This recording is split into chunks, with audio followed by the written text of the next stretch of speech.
네, 9번을 풀기 전에 7번을 먼저 설명하고 9번을 이어서 설명하도록 하겠습니다. 특히 7번의 B 문제 같은 경우는 생각하기가 상당히 까다롭습니다. 같이 한번 풀어보겠습니다. 지금 해바라기를 심는 상황인 것 같습니다. 그랬을 때 원 위크가 지나고 나면 20cm가 큰데요. 그리고 이어서 25%씩 자란다고 했습니다.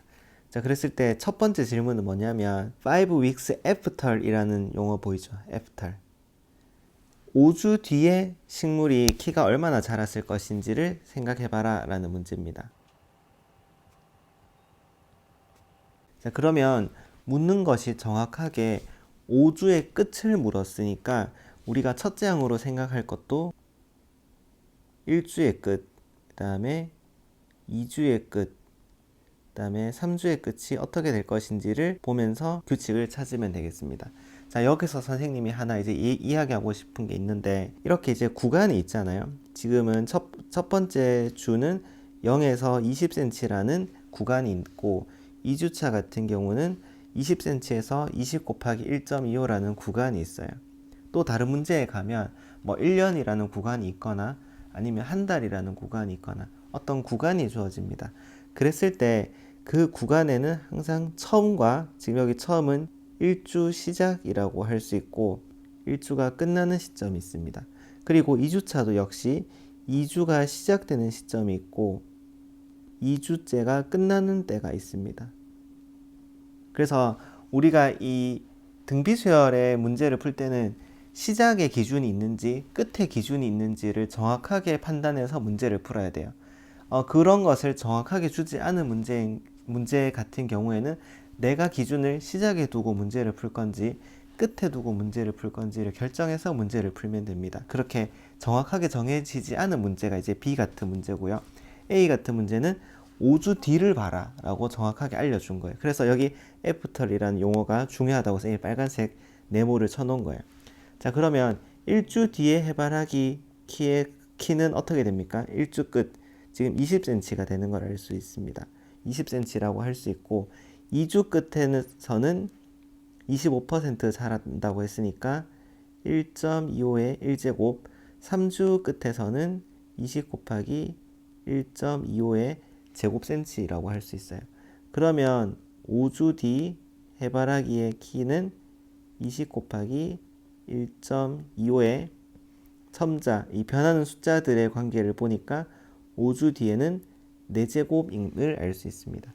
그래서 A는 답이 20 곱하기 1.25의 4제곱이라고 할 수 있고, 이것은 계산기 해보면 20 곱하기 1.25의 4제곱 하면은 48.8이라고 할 수 있습니다. 48.8cm라고 할 수 있습니다. 그 다음에 B 문제를 풀어보겠습니다. B 문제는 처음으로 100cm를 초과하게 되는 위크가 언제인지를 물었어요. 그래서 우리나라 말로 생각을 해보면 몇 주 차일 때 처음으로 100cm를 넘는지를 묻는 문제인 것 같습니다. 그래서 이것은 몇 주 차인지를 물었지 그것이 시작의 기준이 있는지 끝의 기준이 있는지를 알려준 문제는 아니에요.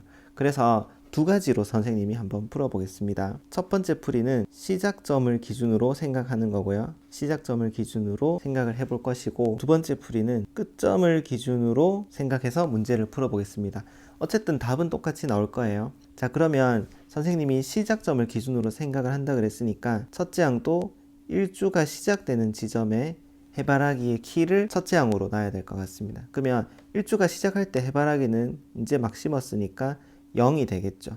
2주가 시작할 때 해바라기 키는 20이 될 거고, 3주가 시작할 때 해바라기 키는 20 곱하기 1.25, 4주 시작할 때 해바라기 키는 20 곱하기 1.25의 제곱이 됨을 알 수 있습니다. 그러면 지금 변하는 숫자들 사이의 관계를 생각해 봤을 때 n주 시작할 때 어떤 주인지는 모르겠지만 n주라고 선생님이 문자로 놨을 때 그때의 키는 1.25의 n-2제곱이라고 표현할 수 있습니다. 그러면 이것이 100cm가 될 때를 생각을 해보는 거거든요. 그래서 식이 20 곱하기 1.25의 n-2제곱은 100 이렇게 되고 20을 양변에 나눠주면 1.25의 n-2제곱은 5라고 표현할 수 있습니다. 그러면 양변에 밑이 1.25인 로그를 취한다고 생각해주면 n-2는 로그 1.25의 5가 되고 양변에 2를 더해주면 따라서 n은 2 더하기 로그 1.25의 5가 됩니다. 로그 1.25의 5는 계산기 해보면 로그 5 나누기 로그 1.25라고 계산을 할 수 있어서 7.21 정도 되는 숫자거든요. 그러니까 2와 더하면 9.21 정도 되는 숫자라고 할 수 있습니다. 시작을 선생님이 기준으로 생각을 했으니까 이렇게 해석을 할 수 있겠죠. 9.21주 시작하는 시점에서 100cm가 된다. 이때 100cm가 된다는 거죠. 그러면 9.21주가 시작하는 시점이 몇 주 차에 속해 있는지 한번 생각해 볼게요. 9주 시작하는 시점이 여기 앞에 있을 거고 끝나는 점은 9주 끝이 될 것입니다. 그래서 9주차라고 우리가 답을 이야기할 수 있습니다. 자, 그러면 이것을 끝점을 기준으로 생각하고 문제를 풀어보겠습니다. 끝점을 기준으로 생각한다고 했기 때문에 첫째 항도 1주가 끝나는 시점에서의 키가 첫째 항이 될 것입니다. 1주가 끝나는 시점에서 키는 20이라고 할 수 있고 2주가 끝나는 시점에서의 키는 20 곱하기 1.25의 1제곱이라고 할 수 있어요. 그러면 n주가 끝나는 시점에서는 20의 1.25에 지금 여기서도 변하는 숫자들의 관계를 생각해 봤을 때 n주일 때는 지수에 n-1제곱이 오면 알 수 있습니다. 그래서 20 곱하기 1.25의 n-1제곱이 100cm가 될 때를 생각해 보면 아까와 계산은 똑같기 때문에 n은 1 더하기 로그 1.25의 5라고 할 수 있고 이것은 8.21임을 알 수 있습니다. 그러면 8.21주가 끝나는 시점이 언제인지를 한번 생각해 볼게요. 구간에서 끝나는 점을 기준으로 생각했을 때 8주 끝이 여기 있잖아요. 끄트머리에 8주 끝이 있단 말이에요. 8주 시작도 여기 있겠죠. 그러면 8.21주가 끝나는 시점은 이 8주 안에 있지 않고 그 다음 주인 8.21주가 끝나는 시점은 그 다음 주에 들어가 있겠죠. 그래서 여기가 이제 8주 차니까 9주 차에 8.21주가 끝나는 시점이 들어가 있다고 할 수 있습니다. 그래서 답은 똑같이 9주 차가 되는 거예요. 그래서 선생님이 하고 싶은 말은 뭐냐면 문제 A처럼 이렇게 애프터리나 스타트나 비기닝이나 이렇게 시점을 정확하게 정해준 문제는 그 기준에 따라서 문제를 풀면 되고 지금 B 문제처럼 기준이 명확하게 제시되지 않은 문제인 경우에는 내가 시작점을 기준으로 문제를 풀 것인지 끝점을 기준으로 문제를 풀 것인지 결정해서 문제를 풀면 된다는 거예요. 단 그 시점이 혼동되면 안 되겠죠. 마지막에 이렇게 해석을 할 때 내가 파란색으로 생각을 할 것인지 초록색처럼 생각을 할 것인지 혼동해서는 안 된다는 뜻입니다. 자, 그러면 9번 문제를 풀면서 또 비슷한 것을 연습해 보도록 합시다. 그래서 지금 문제에서 이런 AND처럼 시점을 알려주는 용어가 되게 중요하다는 걸 이제 우리가 느낄 수 있어야 되는 겁니다. 9번을 읽어보면 2018년의 끝부분에서 세계 인구가 7,700만이 되었다고 합니다. 그리고 1년마다 증가하는 비율이 1.1%라고 해요. 그리고 이런 비율로 증가하는 것이 계속됐을 때 A, 그러면 2022년의 엔드 부분, 끝부분에서 인구는 어떻게 될지 계산해 보세요 라고 문제가 나와 있습니다. 계산 한번 해봅시다. A, 2022년의 끝부분에서 인구는 어떻게 될 것인가. 그래서 첫 번째 항을 한번 생각해 보면 2018년의 끝부분 인구를 생각해 보면 7,700만이 되고 2019년의 끝부분에서의 인구는 7.7 곱하기 1.011의 1제곱 이렇게 되는 거예요.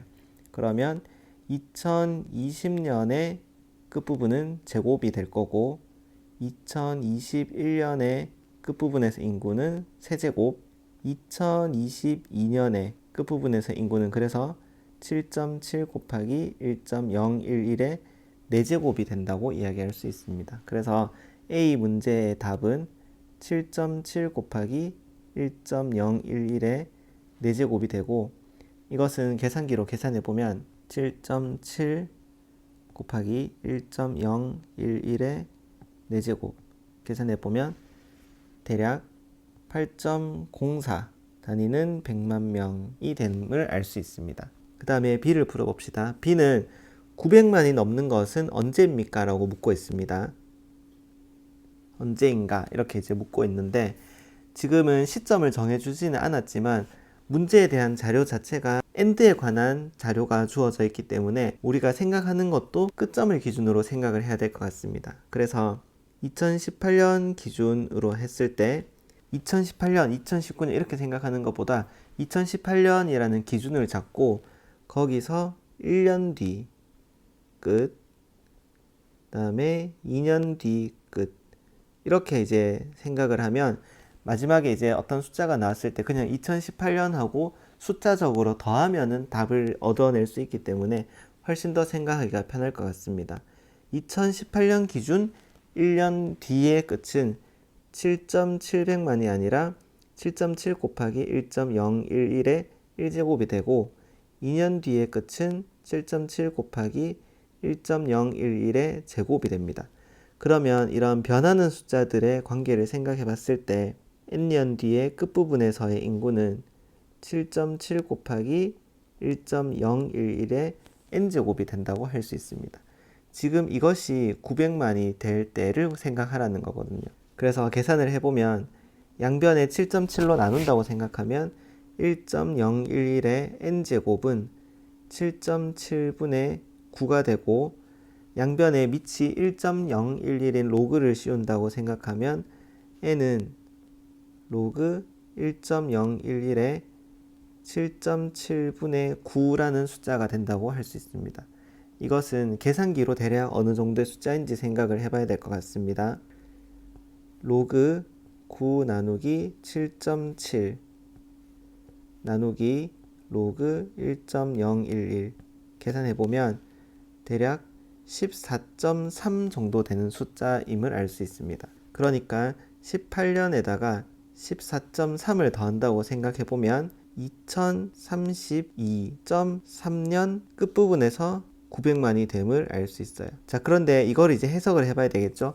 2032.3년의 끝부분이라는 게 언제인지를 생각해 보는 거예요. 지금 여기 7.700만은 2018년의 끝부분이죠. 그리고 여기는 2019년의 끝부분입니다.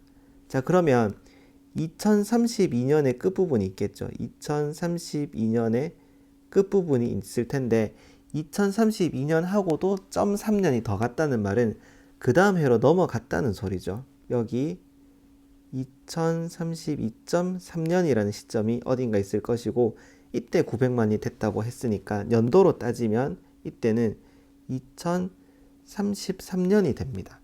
그래서 지금 B의 답은 2033년이 답임을 알 수 있습니다. 이게 1년씩 이렇게 조금씩 헷갈리는데 이런 시점을 잘 생각해서 문제를 풀어야 될 것 같습니다.